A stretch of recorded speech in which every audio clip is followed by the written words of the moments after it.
Hello guys, good morning ulit sa inyong lahat, no? So today is Saturday, March 8, 2025. So currently nandito kami sa hotel with 5 disembarking crew from Pisces Leader. So guys, at maya-maya mga around 2 p.m. pick up time namin sa agent, no? Going to Narita, then fly back to Manila. So anyway guys, at ngayon at clear na yung obsigner natin with custom clearance and immigration, no? So dito medyo lumabas muna ako guys para magbigay sa inyo ng short update, no, na regarding sa binablog natin, no.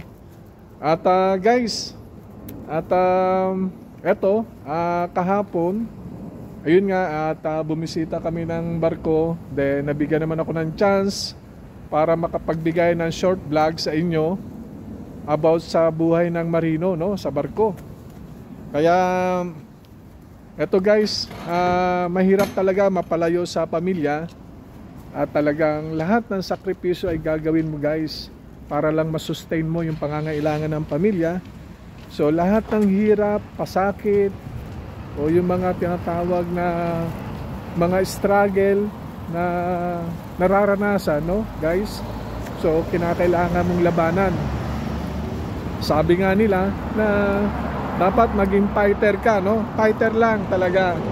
Sabi nga nila, ikaw yung inaasahan ng pamilya mo. Dapat malakas ang loob mo. Saan ka man pumunta guys, malakas ang loob mo. At ito ay nagbibigay sa iyo ng tamang direction, no? Kasi kapag guys mahina ang loob natin, definitely hindi tayo nakakapag-isip ng tama. Hindi natin na ibibigay ng wasto o tamang direction kung ano yung dapat natin gawin, no? Unlike sa tinatawag na fighter ka at lahat ng bagay hindi mo sinusukuan guys, ito yung tinatawag na talagang ikaw ay masasabing independent ka sa sarili mo. Kasi nga actually, kung tayo ay hihina-hina ang loob natin guys, definitely medyo yung patutunguhan natin parang hesitant ka.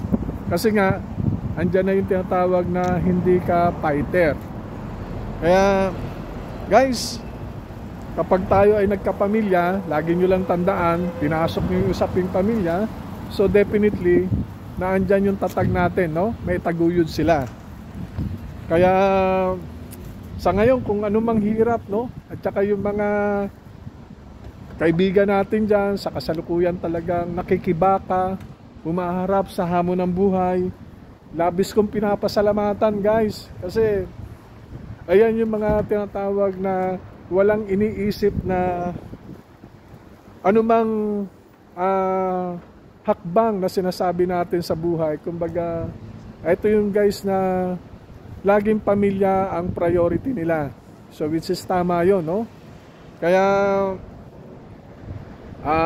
I'm very glad na doon sa mga kasamahan natin, kababayan, no?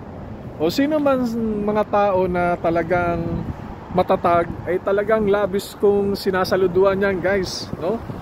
Kaya sabi nga nila kapag kaya ng isa gawin yung isang bagay, laging yung isipin o tandaan, kakayanin din natin yan, no?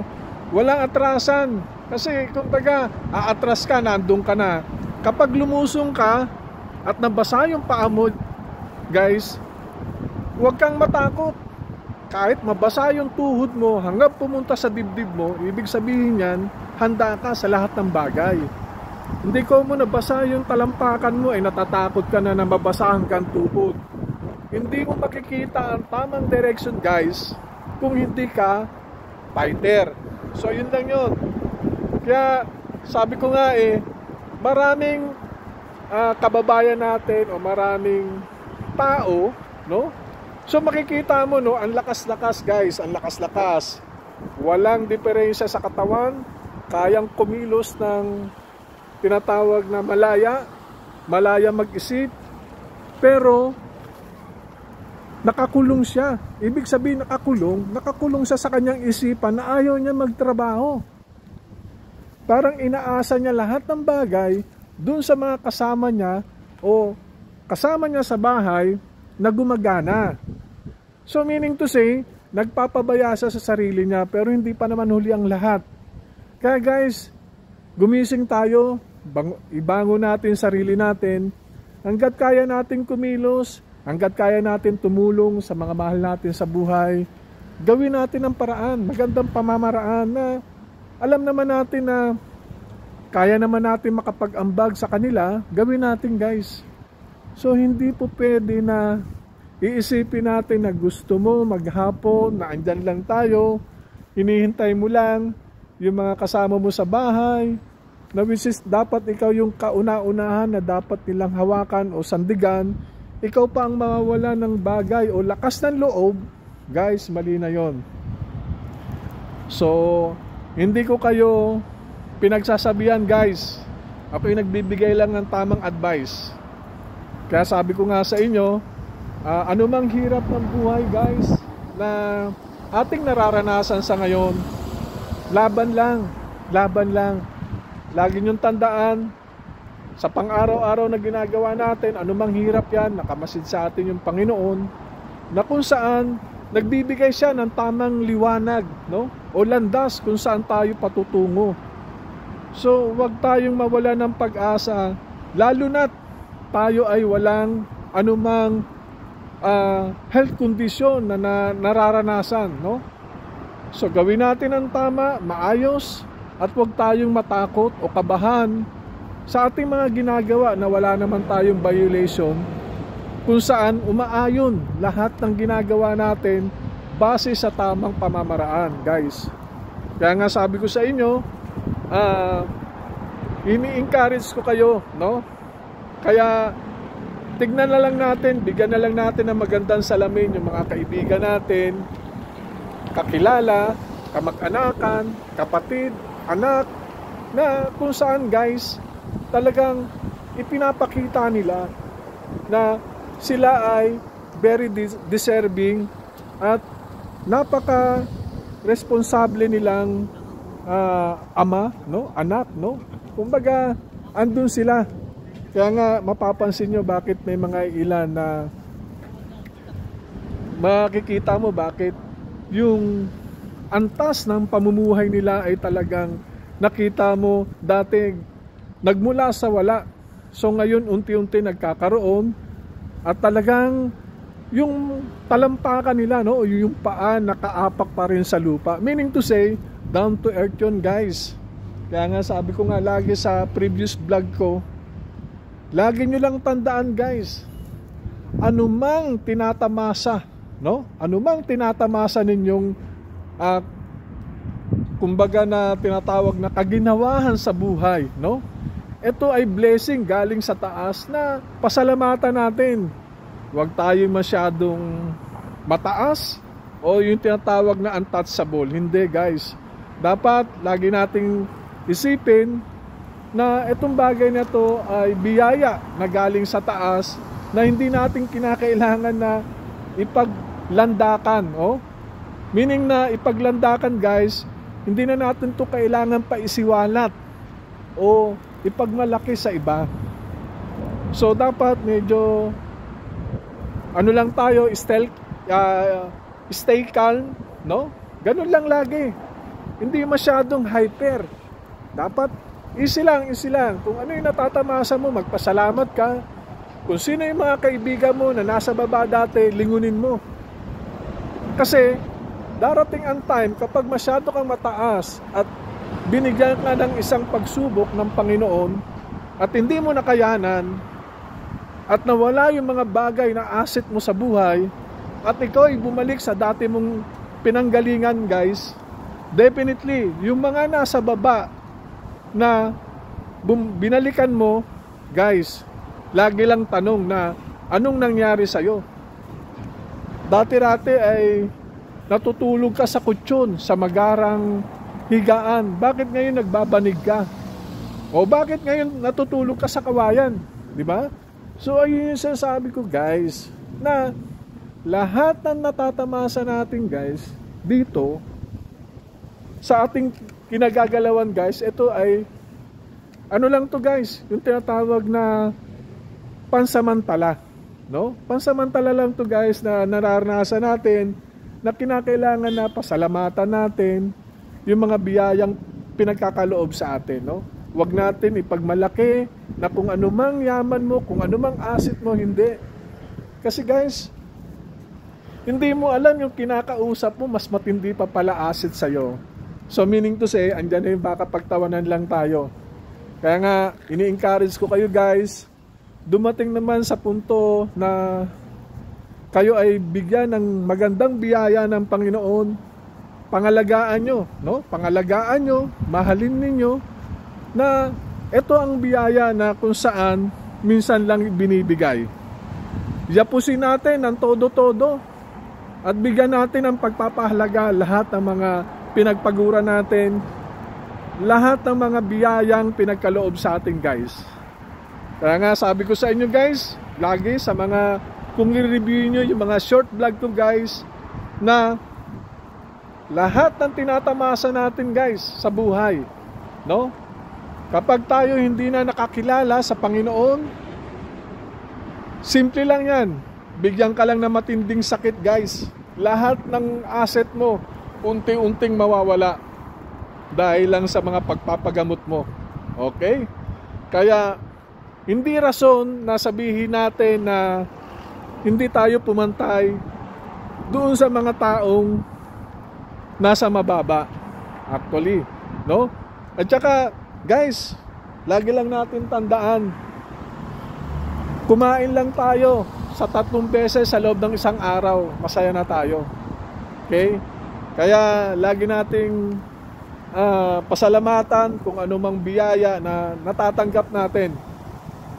Kaya nga, actually guys, pag iniisip ko talaga, no, iniisip ko yung mga nagdaan na panahon na para na lang sa akin guys, nagdaan panahon. Actually guys, sa ngayon, sa kinalalagyan ko, sa pinupuntahan ko, hindi ko naman to guys na inisip na mangyari o magkatotoo to guys. Hindi ko rin inisip na balang araw pupunta ako sa ganitong lugar, makakapunta ako sa ganon. Hindi ko inisip yung guys. Ang inisip ko lang, magtrabaho para sa pamilya. So dumating yung ganito guys, labis ako nagpapasalamat. Okay? Kumbaga, hindi ko inaasahan yung pangyayari na yan kasi guys, sino ba ako para mangarap ng sobra-sobra?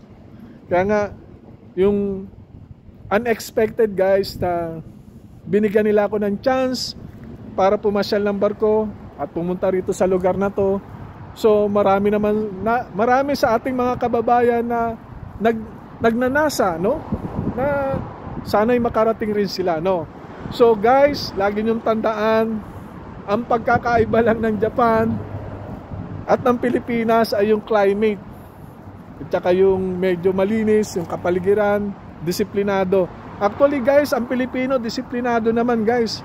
Kaso ang problema, pag halimbawang walang nakatingin, yung disiplinado nila nawawala guys. May mga ilan okay, pero may mga ilan talagang sadyang pasaway. So normal siguro sa ating mga Pilipino guys.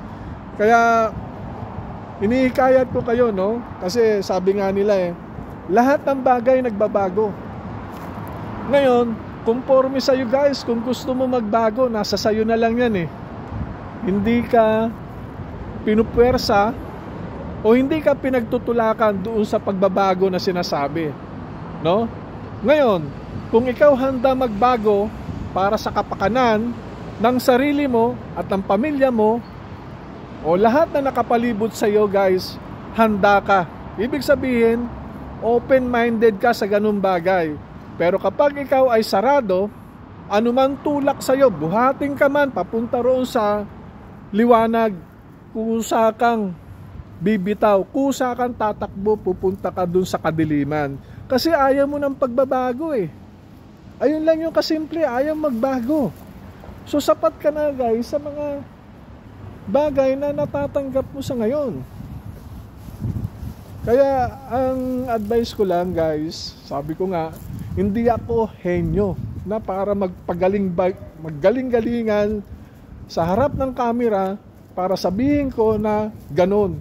Guys, eto, sundin mo ba yung sinasabi ko? Hindi guys, actually, wala na akong magagawa ron. Basta ako guys, gusto ko lang i-emphasize kung ano yung kabutihan tungo sa kaunlaran ng bawat isa. Okay? Kaya guys, sana yung mga pinagsasabi ko sa short vlog na to guys, huwag kayong magalit kung kayo ay nasasaling ko yung damdamin nyo guys. So ako lang yung tinatawag na instrumento na para ipahatid ko sa inyo kung ano yung tama, kung ano yung realidad sa buhay guys. Kaya nga sabi ko lagi na wala akong sawang magpasalamat, no? Wala akong sawang manalangin, no? Na sana'y patuloy pa talaga ang biyaya. Hindi lang sa akin, sa lahat ng mga nakapalibot. Okay? Kaya nga walang imposible, sabi nga nila manalangin ka, pero sabayan mo ng tinatawag na pagtatrabaho, no? Magtrabaho ka, no? Hindi lang nagdasal tayo para sabihin natin tama na yon. Magtrabaho tayo. Sabayan natin ang trabaho. Kumbaga, nasa Diyos ang awa, nasa tao ang gawa. So naniniwala ako sa mga kasabihan na yan guys. Kaya hopefully sana ito ay magbibigay din ng konting aral sa atin, no? Kaya sana guys, doon sa mga patuloy na sumusubaybay sa aking vlog, sana huwag kayong magsawang makinig sa mga mensahe na binibigay ko. Although na yung mga mensahe binibigay ko sa inyo ay minsan nasasaling ko yung damdamin, minsan naman nagbibigay liwanag. Sana guys, it's time to wake up. Alamin natin kung ano yung tamang direction na kung saan pwede nating gawin, no? Kaya guys, at nagbigay ako ng short vlog, mamaya magpa-flight na kami, no? Going back to Manila. At nilalasap ko lang guys yung lamig dito sa labas, no? Yung lamig, no? At sa Pinas kasi hindi na natin to mararanasan. So iba na namang climate pagdating doon. So anyway guys, so ngayon is around 12 o'clock na ngayon, no? Noon time na tayo ngayon guys dito kasi advance 1 hour. So anyway, sana nakapagbigay ng konting aral na mapupulutan ninyo guys. At bago ko i-close to, gusto kong i-shout out muna yung tropang Team Dalisay at mga kaibigan ko lagi dyan sa aking pinanggalingan na aking yung kumbaga tahanan ng aking lahi, ang Pasay, no? Dyan ako since birth, dyan ako hanggang sa paglaki ko. Then dito naman sa kababayan natin o sa community namin dyan sa Rosewood, kamusta sa lahat? At ulitin ko ulit ang aking kumpare na always special mention, si Captain Binjola. So pre, kamusta kayo dyan? At sila Chief Engineer Locas, sila Chief Engineer Balahadja, no? So inaanak ko yan, si Chief Engineer Balahadja. Then sana maging maayos. So si paring Alan Binjola, pre, talagang labis akong natutuwa sa iyo pre. Isa kang hindi masasabing henyo.